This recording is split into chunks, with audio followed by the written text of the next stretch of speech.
안녕하세요. 세일즈 쿱입니다.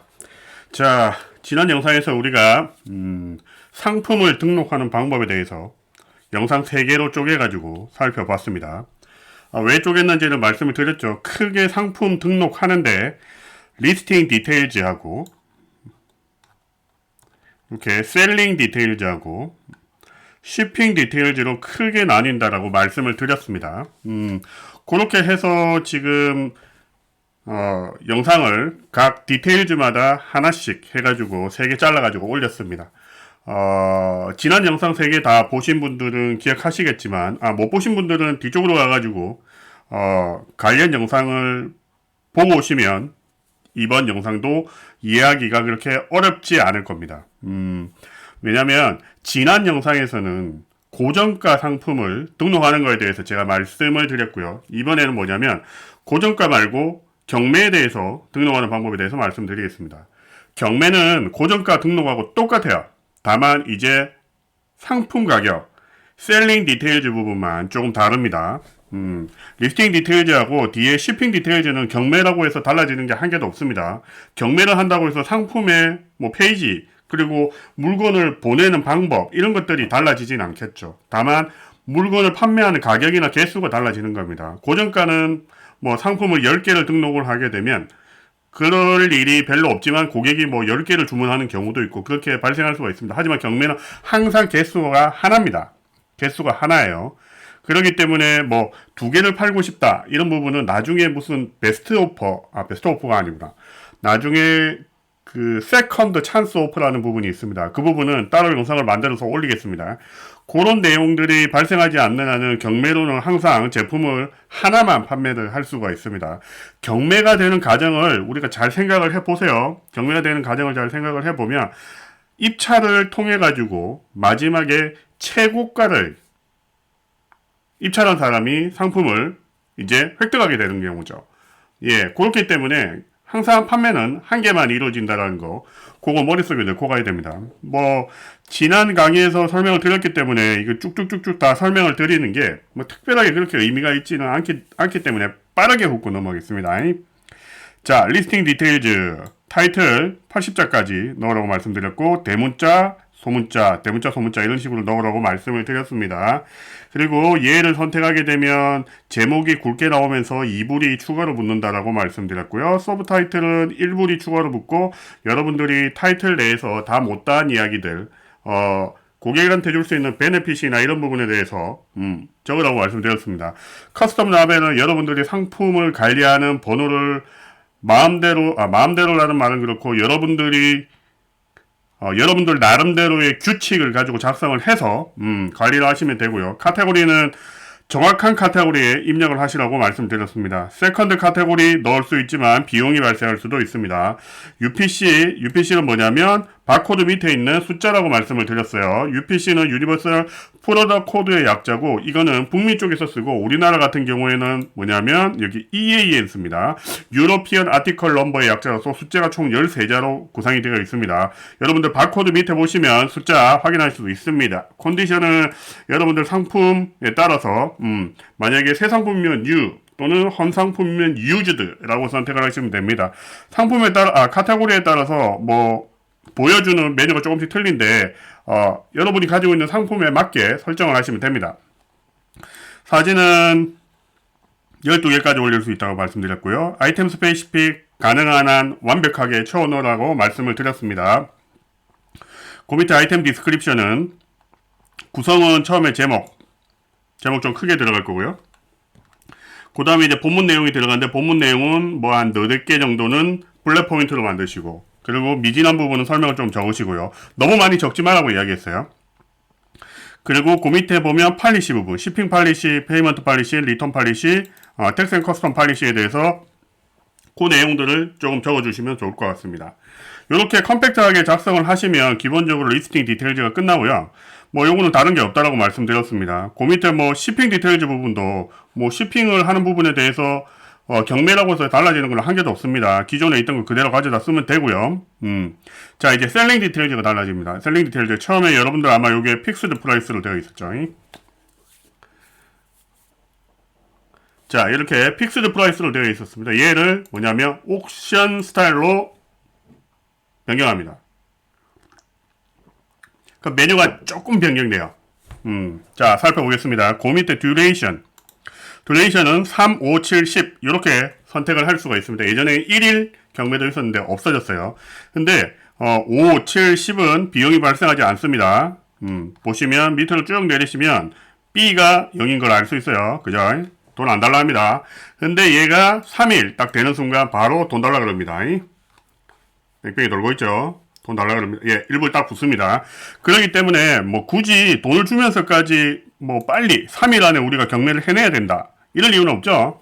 내가 이 상품을 3일 안에 반드시 팔아야 돼. 그렇다면 3일 짜리 경매를 써서 일부를 내고 하시면 되지만 굳이 그럴 이유는 없습니다. 그렇기 때문에 5일 또는 7일을 사용하시면 되고요. 5일 또는 7일 사용하시면 됩니다. 돈 내지 마세요, 여기에. 그리고 그 밑에 거는 말씀을 드렸죠. 바로 내가 상품을 등록한과 동시에 리스팅을 할 건지 아니면 스케줄로 할 건지에 대해서 여러분들이 선택을 하시면 됩니다. 이거는 뭐 개인의 성향하고 분명히 관계가 있다고 말했어요. 뭐냐면 예를 들면 내 상품은 기적이기 때문에 주부들이 볼 거야. 주부들이 보는데 만약에 직장을 나가지 않는 주부다라면 오전에 보지 않을까? 라고 생각한다라면 오전에 상품을 리스팅을 하는 게 낫습니다. 하지만 그게 미국만 보지는 않잖아요. 전 세계로 상품이 다 팔리거든요. 저번에 말씀을 드렸죠. 미국 내에 있는 사람이 이 상품을 살 확률은 30%에서 40% 정도밖에 안 됩니다. 나머지 6, 70%는 뭐냐면 미국 외 다른 나라에서 물건이 판매가 돼요. 그렇기 때문에 어떤 특정 시간 내에 내가 노려가지고 상품을 올린다? 그게 크게 의미가 있을까라는 생각이 듭니다. 선택은 여러분들이 하시는 거고요. 저는 그냥 바로 스타트를 합니다. 스타트를 하고요. 그리고 가격이 갑자기 3개가 됐습니다. 3개. 이 3개에 대해서 말씀드리겠습니다. 왜냐면 나머지 다 똑같아요. 3개인데 첫 번째 스타팅 프라이스는 뭐냐면 경매 시작가입니다. 경매 시작가. 나는 경매 시작가를 예를 들면 뭐 5달러에서 시작을 할 거야 라고 경매를 시작한 거고요. 두 번째 뭐냐면 buy in now 프라이스는 뭐냐면 나 이 상품은 내가 경매 시작가에서 특정 금액을 넘어가는 상품이 특정 금액을 넘어간다라면 바로 경매를 종료하고 싶어. 예를 들면 10달러 최소한 뭐냐면 여기 나와 있죠. 최소한 경매 시작가보다 30% 높아야 됩니다. 그래서 10달러가 넘어가면 나는 경매를 끝낼 거야 라고 여기에다가 적어 놓는 겁니다. 요거는 비용을 달라 그럴까요? 안 달라 그럴까요? 안 달라 그러네요. 다행입니다. 그리고 만약에 리저브 프라이스는 뭐냐면 얘는 뭐냐면 최소 판매 가격이다라고 생각하시면 돼요. 예를 들면 경매가 이루어졌는데 경매가 낙찰이 뭐 예를 들면 8달러에 이루어졌어요. 근데 나는 8달러 이하로 팔면 안 되는데 그래서 경매 최저가를 9달러로 이렇게 잡아 놓는 겁니다. 뭔지 알겠시겠죠? 경매 시작가 이 가격의 buy in now 프라이스는 이 가격에 경매 가격이 도착을 하면 낙찰로 결정짓고 그냥 팔아버리고 치아뿌라 이거고요. 리저브 프라이스는 뭐냐면 이 가격 이하로 낙찰이 되었을 때는 경매를 없었던 일로 해라 라고 하는 겁니다. 하지만 이 리저브 프라이스는 뭐죠? 가격이 5달러나 붙습니다. 5달러 어마무시하죠? 이렇게 생각합니다. 저는 그렇기 때문에 만약에 리저브 프라이스가 여러분들 머릿속에 받쳐 이 금액 이하로는 물건을 팔면 안 돼. 낙찰돼도 팔면 안 돼. 그러면 스타팅 프라이스를 리저브 프라이스를 잡고요. 리저브 프라이스를 잡지 마세요. 그리고 그러면 B가 발생하지 않잖아요. 굳이 경매 하나 하는데 5달러를 B를 주고 경매를 해야 될 이유가 없는 겁니다. 이 부분은 여러분들이 고민을 잘 생각을 해봐야 돼요.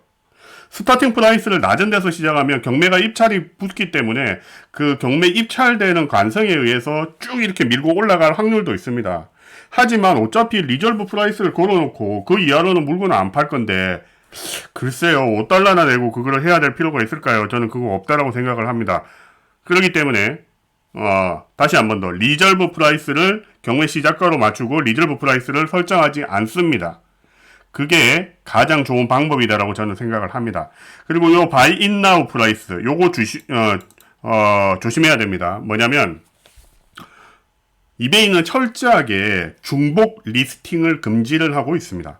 그래서 특정한 아까 먼저 번 영상에서 제가 이 상품을 고정가 상품으로 등록을 해서 올렸습니다. 그죠? 그런데 이 상품을 또다시 고정가로 해가지고 올린다라면 중복 리스팅이 됩니다. 똑같은 상품을 올렸기 때문에. 그러면 이 상품이 안 보이고 상품이 떨어져요.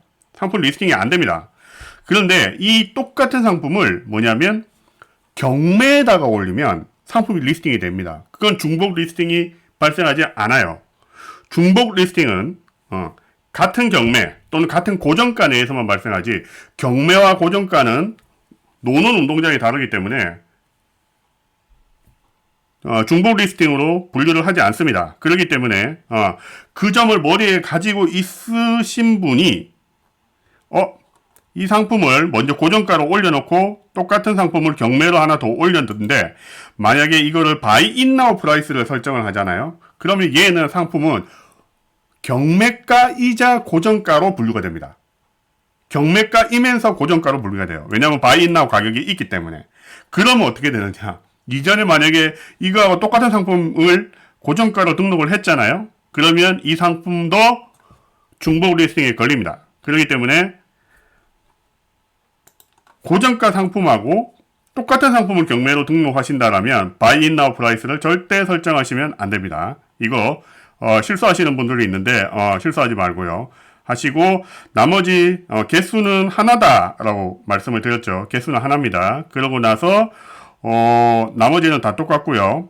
페이팔 부분에서 예를 들면 require immediate payment, require immediate payment with buy in now를 설정하신 분 있죠. 요거 체크하신 분. 뭐냐면 물건을 구매할 때 가격을 바로 결제하도록 하는 부분이죠. 근데 이건 경매에서 하면 안 되겠죠. 경매의 개념을 상식적으로 여러분 생각을 해보세요. 경매를 입찰할 때마다 돈을 냅니까? 아니죠. 경매는 입찰할 때마다 돈을 내지 않습니다. 낙찰자만 돈을 내죠. 입찰할 때마다 돈 내면 그 다 받아가지고 경매 끝나가지고 낙찰한 사람만 돈을 가지고 있고 나머지 입찰한 사람한테는 돈을 다 돌려줘야 되잖아요. 이게 무슨 멍청한 짓입니까? 그따구 짓은 안 하는 게 맞죠. 그죠? 그렇기 때문에 시스템적으로 뭐냐면 경매는 그냥 돈을 지불하는 게 아니라 내가 이걸 사겠다라는 액션입니다. 액션. 그죠? 의향 전달 정도 되겠죠. 그렇기 때문에 이거는 돈을 받지 않습니다. 그렇기 때문에 요거를 설정하면 안 돼요. 알겠습니까? 요거 설정하면 자, 나머지 다 똑같다고 말씀드렸죠. 나머지는 다 똑같습니다. 이거 설정해가지고 리스트 아이템을 하면 에러 납니다. 에러, 빠방. Payment option, to require immediate payment, you must specify or buy now price. 이거를 설정해가지고 놨다라는 거죠. 그렇기 때문에 얘를 죽이고. 그러고 나서 내려와서 B가 제로인 거 확인하고 리스트 아이템 하시면 경매 등록이 끝납니다. 경매는 고정가 등록 상품하고 똑같고 가격하고 몇 가지만 조금 다릅니다. 그렇기 때문에 뭐 특별하게 어려운 부분은 없습니다. 특별하게 어려운 부분이 없고